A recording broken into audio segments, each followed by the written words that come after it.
మినపగుళ్ళు, పచ్చిపప్పు, మెంతులు కలిపి ఈ విధంగా నానబెట్టుకోవాలండి. దీన్ని నేను 3-4 టైమ్స్ శుభ్రంగా వాష్ చేసుకున్నాను. ఇదిగోండి.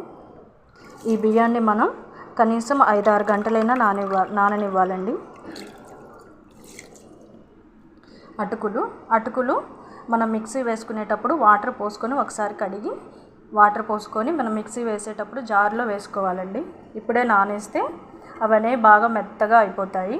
అందుకని మనం మిక్సీ వేసి 5 నిమిషాల ముందు వీటిలో నీళ్లు పోసుకొని ఉంచితే సరిపోతుంది. ఈ దోశ బ్యాటర్ కోసమని నేను ఒకటే గ్లాస్ తీసుకున్నానండి. ఏ గ్లాస్తో అయితే మనం పప్పు పోస్తామో అదే గ్లాస్తో బియ్యం కూడా తీసుకోవాలి. 1 గ్లాస్ మినపగుళ్ళుకి 3 గ్లాసుల వరకు బియ్యం సరిపోతుంది. పచ్చిపప్పు 2 గుప్పెళ్ళు,